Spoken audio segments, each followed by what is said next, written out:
இந்நாள் இனிய நாளாக அமைய ராமானுஜர் திருவடியை பற்றி பரந்தாமனை அறிவோம்.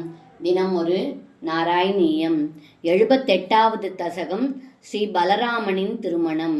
திருதசவர்தகி வர்தித கௌசலம் திருதசதத்த சமஸ்த விபூதிமத் ஜலதி மத்யகதம் பூஷயோ நவபுரம் வபுரஞ்சிதரோசிஷாம்.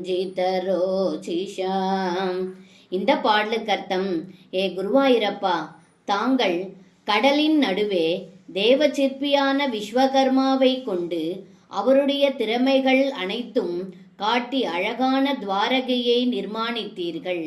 அதில் வானவர்களால் அளிக்கப்பட்ட ஏராளமான செல்வங்களை நிறைத்து அழகுபடுத்தினீர்கள். அதன்பின் தங்களுடைய திருமேனி அழகால் மேலும் அழகு பெறச் செய்தீர்கள் என்று இந்த பாடலில் பட்டத்ரி சொல்கின்றார். சர்வம் கிருஷ்ணார்ப்பணம். ஸ்ரீ குருவாயூரப்பன் திருவடிகளே சரணம்.